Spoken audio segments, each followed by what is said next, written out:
बिस्मिल्लाहिर्रहमानिर्रहीम। अस्सलाम वालेकुम फ्रेंड, कैसे हैं आप दोस्तों। आज आपके लिए देगी चना चारी पुलाव की बहुत ही शानदार और बहुत आसान रेसिपी लेके आया हूं, जिसको हम देगी स्टाइल में बनाएंगे। और इंशाल्लाह इस वीडियो में मैं आपको कुछ ख़ास टिप्स भी दूंगा कि कैसे आप चावलों को बिल्कुल खिला खिला और एक परफेक्ट रेसिपी बना सकते हैं चारी चना पुलाव की। तो वीडियो को आपने कंप्लीट देख लेना है। यहाँ पे हमने सबसे पहले कढ़ाई के अंदर हाफ कप ऑयल ऐड किया है, 2 अदद तेज़ पत्ते, 2 बड़ी इलायची, 4 से 5 अदद मेरे पास यहाँ पे दालचीनी के टुकड़े हैं। उसके अलावा एक बादियान का फूल, जायफल, जावित्री और तकरीबन 2 अदद मेरे पास यहाँ पे लौंग हैं। तो ये सबसे पहले हम ऑयल के अंदर ऐड कर देंगे और इनको तकरीबन हम 1 मिनट के लिए ऑयल के अंदर फ्राई कर लेंगे। ठीक है, मीडियम आंच पे हमने इनको यहाँ पे फ्राई करना है। उसके बाद यहाँ पे इसके अंदर हमने तकरीबन 2 बड़े साइज़ की मेरे पास प्याज थी और इनको हम यहाँ पे ऑयल के अंदर ऐड कर और लाइट गोल्डन कलर आने तक हमने यहाँ पे प्याज को फ्राई कर लेना है।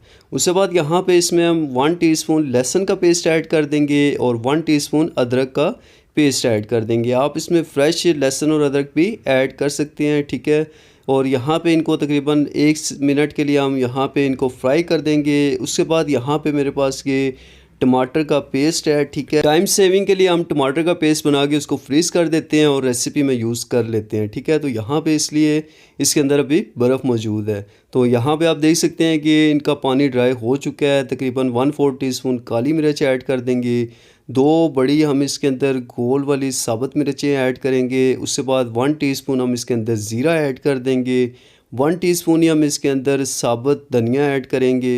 उसके अलावा यहाँ पे इसमें हमने 1 टीस्पून नमक ऐड कर देना है और 1 टीस्पून हम इसके अंदर लाल मिर्च का पाउडर ऐड कर देंगे।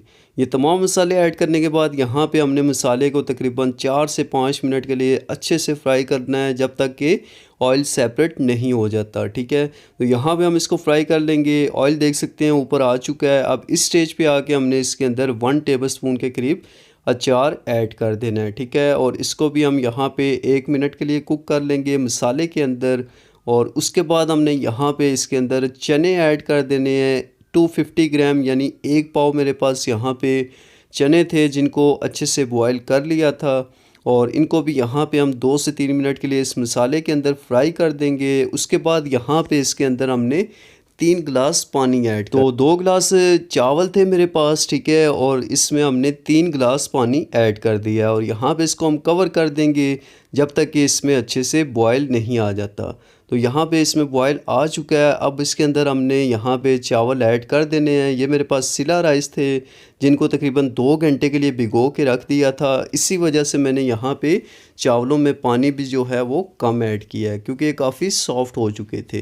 तो यहाँ पे देख सकते हैं पानी सारे का सारा ड्राई हो चुका है। बिल्कुल ही नरम हाथों से और बिल्कुल प्यार से हमने यहाँ पे इनको एक बार मिक्स कर लेना है और ये चीज़ चेक कर लेनी है कि इसके अंदर पानी तो नहीं है इसके चावलों के नीचे। ठीक है, क्योंकि अगर आपने दम लगाने से पहले ये चीज़ चेक नहीं की तो आपके चावल जो हैं वो आपस में जुड़ जाएंगे और बिल्कुल भी अच्छे नहीं बनेंगे। और यहाँ पे हमने इसको तवे के ऊपर बिल्कुल लो आंच पे दम लगा दिया है तकरीबन 15 मिनट के लिए। तो 15 मिनट हो चुके हैं और ये देख सकते हैं माशाल्लाह बहुत ही ज़बरदस्त, बहुत ही शानदार और बिल्कुल देगी स्टाइल में हमारे चना चारी पुलाव बन के तैयार हो चुका है। आप इस रेसिपी को एक बार ज़रूर से ट्राई कीजिएगा और मैं यहाँ पे इनको आपको डिश आउट भी करके दिखाता हूँ। और ये देख सकते हैं माशाल्लाह बिल्कुल हमारे खिले खिले चावल और बिल्कुल देगी स्टाइल में हमारे चावल बन के तैयार हो चुके हैं। और उम्मीद करूँगा आपको ये वीडियो पसंद आई होगी। अगर आपको ये वीडियो पसंद आती है, इस वीडियो को ज़्यादा से ज़्यादा लाइक कर लें। चैनल पे नए हैं तो चैनल को सब्सक्राइब, आपके एक लाइक और एक सब्सक्राइब से बहुत ही ज़्यादा हम मोटिवेट होते हैं और इसी तरह की अच्छी अच्छी और आसान सी रेसिपी इस चैनल पे अपलोड होती रहती हैं। तो आपने चैनल को ज़रूर सब्सक्राइब कर लेना है। मिलते हैं आपसे नेक्स्ट वीडियो में। अपना बहुत सारा ख्याल रखिएगा। अल्लाह हाफिज़।